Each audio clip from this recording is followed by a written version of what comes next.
इस कहानी की शुरुआत में दोस्तों हम एक छोटे से बच्चे को देखते हैं जो कि अपने हाथ में एक फिशिंग स्टिक लेकर नदी के किनारे जा रहा होता है मछलियां पकड़ने के लिए। लेकिन अचानक से दोस्तों उस छोटे से लड़के को नदी के अंदर एक बहुत ही सुंदर सी बाटली, एक बोतल दिखाई देती है जो कि बाहर की ओर को तैर रही थी।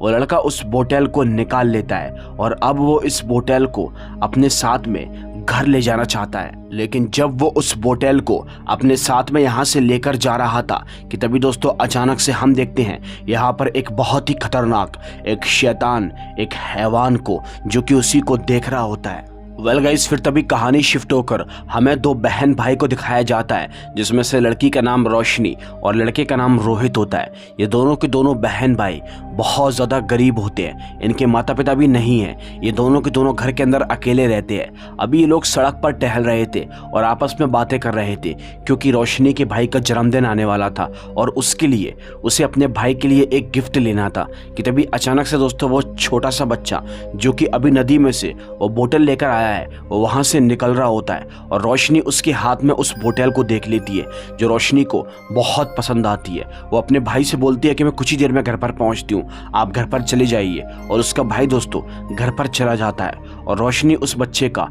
पीछा करना शुरू कर देती है। दोस्तों कुछ ही देर के बाद हम देखते हैं वो बच्चा फौरन ही भागता भागता एक शॉप के पास पहुंच जाता है जहां पुरानी और एंटिक चीज़ें बेची जाती हैं। उस शॉप के अंदर एक चाचा बैठे होते हैं। वो बच्चा दोस्तों फौरन ही उन चाचा को वो बोतल दे देता है और दोस्तों इसके बदले में चाचा उसे केवल 5 रुपये ही देते हैं। अब क्योंकि वो बच्चा था इसीलिए चाचा ने उसे चूतिया बना दिया था। अब दोस्तों वो बच्चा 5 रुपये लेकर फौरन ही वहाँ से निकल जाता है और चाचा को वो बोतल बहुत पसंद आती है। वो बोतल बहुत पुरानी और बहुत सुंदर थी। बेचारे चाचा अभी इस बात से अनजान थे कि उनकी शॉप के अंदर अभी एक हैवान भी घूम रहा है जो कि उसी नदी के पास में उस बच्चे को देख रहा था।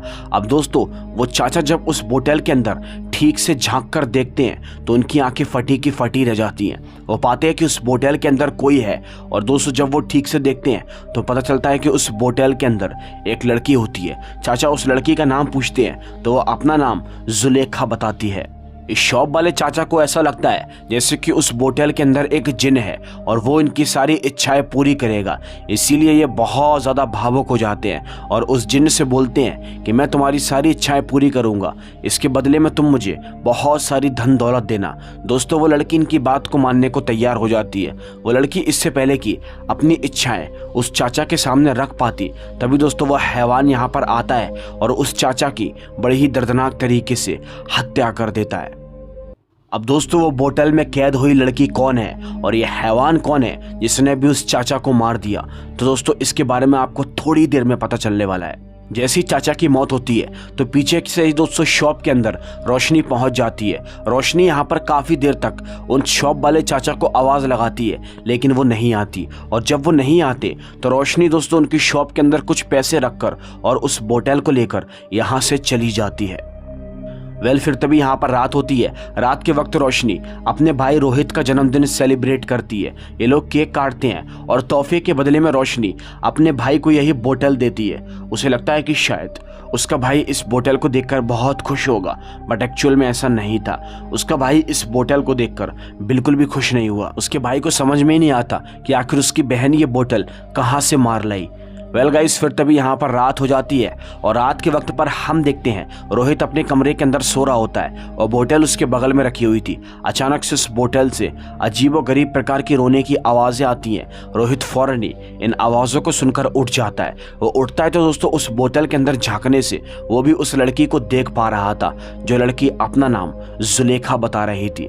दोस्तों वो लड़की देखने में बहुत सुंदर किस्म की दिखाई दे रही थी और ये जो रोहित नाम का लड़का है वो उस लड़की से बातें करने की कोशिश करता है। रोहित को भी ऐसा ही लगता है कि शायद ये कोई जिन है और ये इसे एक रात के अंदर अमीर बना सकता है क्योंकि रोहित वगैरह बहुत किस्म के गरीब थे। अब यहाँ पर रोहित उस जिन से बोलता है कि तुम मुझे अमीर बना दो, मेरी सारी इच्छाएं पूरी कर दो, मैं तुम्हारे लिए कुछ भी करूँगा। बस दोस्तों उसने ऐसा कहा ही था कि तभी बोतल के अंदर से वो जो लड़की होती है और बोलती है कि तुम्हें मेरी 3 इच्छाएं पूरी करनी होगी और अगर तुम ऐसा कर दोगे तो मैं तुम्हें इतना अमीर बना दूंगी कि कोई भी तुम्हारी टक्कर के सामने नहीं लगने वाला है। बस रोहित यहाँ पर लालचपना दिखा देते हैं और उस लड़की की बात को मानने को तैयार हो जाते हैं। वो लड़की रोहित से बोलती है कि तुम्हें मेरे लिए मेरी एक अंगूठी और मेरी एक जादुई तलवार और मेरी एक जादुई छड़ी लानी होगी। रोहित पूछता है कि आखिर ये सब कुछ कहाँ मिलेगा। तो दोस्तों वो लड़की उसे बताती है कि ये सब कुछ जंगल के पास एक बहुत बड़ी केव बनी हुई है, उसके अंदर तुम्हें ये सारी की सारी चीजें मिलेंगी। अभी जुलेखा उसे ये सब कुछ बता ही रही थी कि तभी अचानक से दोस्तों वह हैवान यहाँ पर आ जाता है और वो हैवान दोस्तों अब यहाँ पर इसकी बुरी तरीके से हत्या करने की कोशिश करता है। अब दोस्तों यह हैवान इसे बहुत ही बुरी तरीके से मारना चाहता है। जुलेखा अंदर से उस हैवान को रोकने की कोशिश करती है लेकिन वो हैवान नहीं रुकता। वो फैसला कर लेता है कि वो रोहित को मार डालेगा। बट इससे पहले कि दोस्तों वह हैवान रोहित को मार पाता तभी अचानक से दोस्तों रोहित की जो बहन होती है जिसका नाम रोशनी है, वो अपने कमरे में बैठकर बांसुरी बजा रही थी।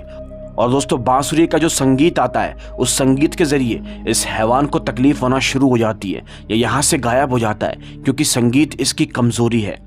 रोहित सही सलामत उठ जाता है। जुलेखा उससे बोलती है कि यह बांसुरी से बहुत डरता है और इसकी संगीत के जरिए ही मौत हो जाएगी।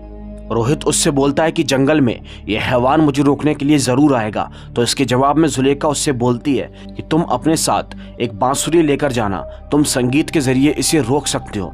बस दोस्तों अब यहाँ पर ये पूरी तरीके से राजी हो जाता है उसी गुफा के अंदर जाने के लिए और इसकी इच्छाएं पूरी करने के लिए। यहाँ पर जुलेखा उससे एक बात और बोलती है कि तुम्हें दिन ढलते ही यहाँ पर घर पर वापस आना पड़ेगा, तुम्हें यह पूरा का पूरा काम दिन में ही करना होगा क्योंकि दिन ढलते ही वहाँ पर रात के वक्त पर काफ़ी सारे काली शक्तियाँ प्रवेश कर जाती हैं और वो तुम्हें नहीं छोड़ेंगी। बस फिर क्या, रोहित यहाँ पर पूरी तरीके से तैयार हो जाता है इस काम को करने के लिए क्योंकि उसे बहुत सारे पैसे और धन दौलत चाहिए थी। वो लालचपना दिखा रहा था। दोस्तों अब हम देख पाते हैं उसकी बहन रोशनी ये सारी बातें उसकी सुन लेती है कि वो बोतल के अंदर किसी लड़की से बात कर रहा है। अब रोशनी फैसला करती है कि वो अपने भाई को ये सब करने से रोकेगी। वेल गाइस, फिर तभी अगले दिन का सीन हमको दिखाया जाता है। अगले दिन हम देखते हैं रोहित यहाँ पर बैग वैग टांगकर सारी पैकिंग करके वो सारी चीज़ें लेने के लिए जा रहा था। बट उसकी बहन उसे रोकती है लेकिन वो अपनी बहन की बात को नहीं मानता और बोलता है कि हम बहुत ज़्यादा अमीर हो जाएंगे और ये बोलकर वो वहाँ से निकल जाता है। उसका रास्ता शुरू होने वाला था बहुत ही घने और भयानक जंगलों से और वो जाने की कोशिश कर रहा था।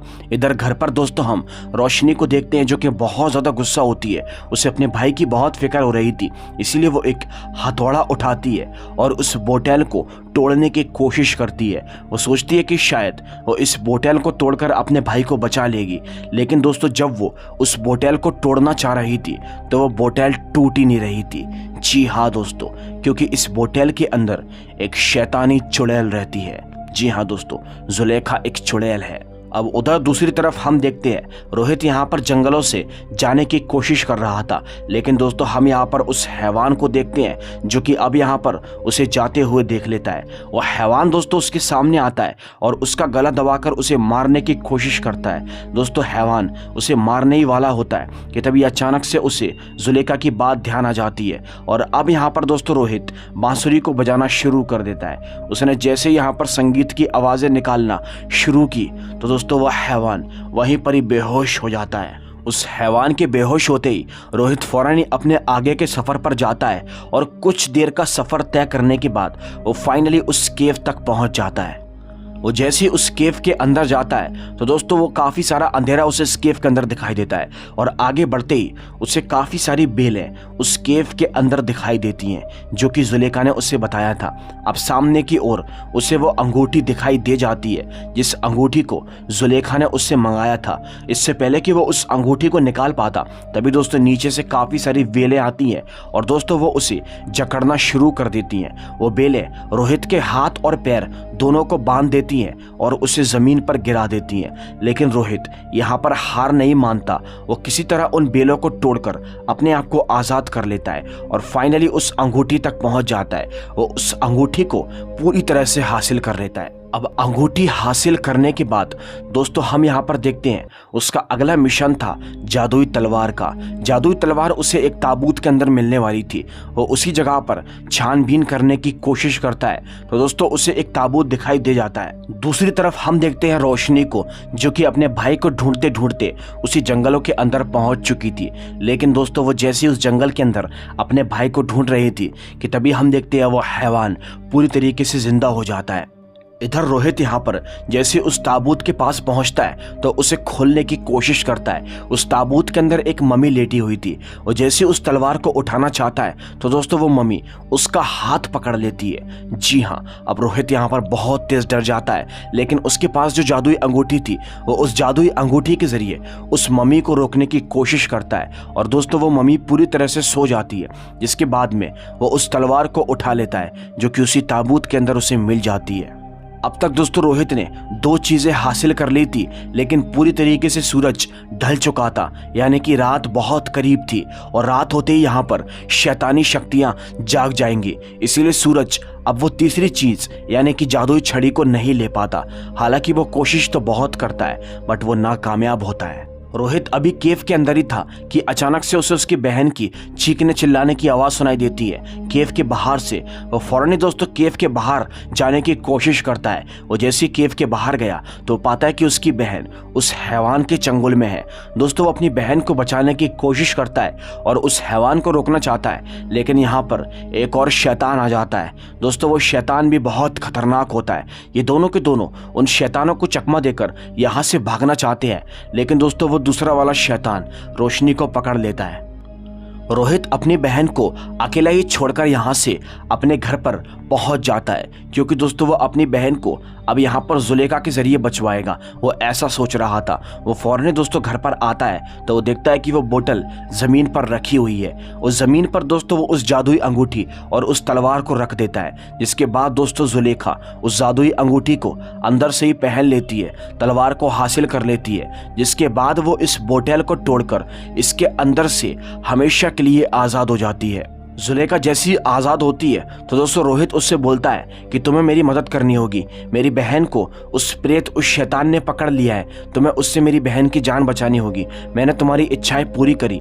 लेकिन दोस्तों जुलेखा उससे बोलती है कि मैं तेरी कोई इच्छा नहीं पूरी करने वाली। मैं कोई तेरी इच्छा पूरी करने के लिए इस बोतल से बाहर नहीं निकली हूँ, बल्कि मैं तो अपना बदला लेने के लिए इस बोतल से बाहर निकली हूँ। जुलेखा उसकी मदद करने के लिए सरासर दोस्तों मना कर देती है। और उधर दूसरी तरफ हमको दिखाया जाता है रोशनी को। दोस्तों वो जो हैवान था जो रोशनी को पकड़कर ले गया था वो एक्चुअल में एक इंसान का रूप उधारण कर लेता है। और दोस्तों वो जो इंसान होता है वो यहाँ पर सारी दास्तान बताने की कोशिश करता है। वो सारी बातें रोशनी को बताता है कि मैं ही जुलेखा का बाप हूँ। वो आदमी बोलता है कि काफ़ी साल पहले मैंने अपनी बेटी जुलेखा को एक बोतल के अंदर कैद कर दिया था, क्योंकि वो काले जादू में बहुत ज़्यादा निपुण हो चुकी थी, जिसके मारे कई सारे काले जादूगर अपनी हत्याएं कर रहे थे। वो आदमी बताता है कि काफ़ी सारे जादूगरों ने मुझसे कहा था कि अपनी बेटी को अपने हाथों से मार डालो वरना हम उसे मार देंगे। मैंने अपनी बेटी जुलेखा को मारना ठीक नहीं समझा। मैंने अपनी बेटी जुलेखा को एक बोतल के अंदर कैद कर दिया था और ये श्राप दिया था कि उसका आधा शरीर आधा इंसान और आधा हैवान की तरह बन जाएगा। जी हाँ दोस्तों, हम लोग समझ रहे थे कि जुलेखा एक बहुत खूबसूरत लड़की है, बल्कि वो तो आधी शैतान और आधी इंसान की तरह है। उसके पिता बताते हैं कि मैं उसे बोतल में कैद करके वहाँ से गायब हो गया था, लेकिन फिर भी वो जादूगर खुश नहीं थे। उन्होंने मुझे श्राप दे दिया कि मैं शाम होते ही एक प्रेत बन जाया करूँगा, जिसकी वजह से ही आज मैं एक प्रेत के रूप में घूमता हूँ। उन जादूगरों का मकसद ये था कि मैं अपनी बेटी को मार डालूं, लेकिन मैंने अपनी बेटी को नहीं मारा। उसे जादुई बोतल में कैद करके दूर समुद्र में फिकवा दिया। मैंने अपने साथ में एक हैवान को भी रखा हुआ था, जो कि दोस्तों कोई और नहीं बल्कि वही हैवान है जो कि सब लोगों को मारने की कोशिश कर रहा था। वो आदमी बोलता है कि मैंने ही उस हैवान को हुक्म दिया था कि कोई भी इस बोतल के आसपास दिखे या जुलेखा से बातें करने की कोशिश करे तो तुम उसे जगह पर ही ख़त्म कर देना, क्योंकि जुलेखा इस बोतल के अंदर से बाहर नहीं आनी चाहिए। लेकिन फिर तुम्हारा भाई रोहित पूरी तरीके से जुलेखा के लालच में आ गया और उसने अब जुलेखा को आज़ाद कर दिया। वो आदमी बोलता है कि जुलेखा अपना बदला लेने के लिए मेरे पास ज़रूर आएगी। अब वो मुझे मारना चाहती है और अपनी जादुई छड़ी लेने के लिए ज़रूर आएगी। और हकीकत में दोस्तों कुछ देर के बाद हम देखते हैं जुलेखा यहाँ पर हाजिर हो जाती है। जी हाँ, जुलेखा यहाँ पर आकर अपने पिता से बोलती है कि मुझे मेरी जादुई छड़ी वापस कर दो। लेकिन उसके पिता दोस्तों उसे जादुई छड़ी देने से मना कर देते हैं क्योंकि वो काला जादू करने वाली थी। उसके पिता अपनी बेटी से बोलते हैं कि आज ये लड़की तुम्हारा अंत करेगी क्योंकि मैं तुम्हारा अंत नहीं कर सकता। दोस्तों अब यहाँ पर जुलेखा बहुत तेज गुस्सा करना शुरू कर देती है। वो लड़की कोई और नहीं बल्कि रोशनी होती है। जुलेखा रोशनी पर अपनी शक्तियों से वार करती है, लेकिन दोस्तों रोशनी उस छड़ी को उठाकर वापस से उसी की शक्तियाँ उस पर उल्टा कर देती है, जिसकी वजह से दोस्तों जुलेखा की बहुत ही दर्दनाक तरीके से मौत हो जाती है। अब जैसे जुलेखा मरती है तो सब कुछ यहाँ पर एकदम ठीक हो जाता है। यहाँ पर दोनों सही सलामत बच जाते हैं, रोहित और उसकी बहन रोशनी। बस इसी के साथ ये कहानी यहीं पर ही खत्म होती है। वीडियो अच्छी लगी हो तो लाइक करके चैनल को सब्सक्राइब कर देना। तब तक के लिए बाय एंड सी।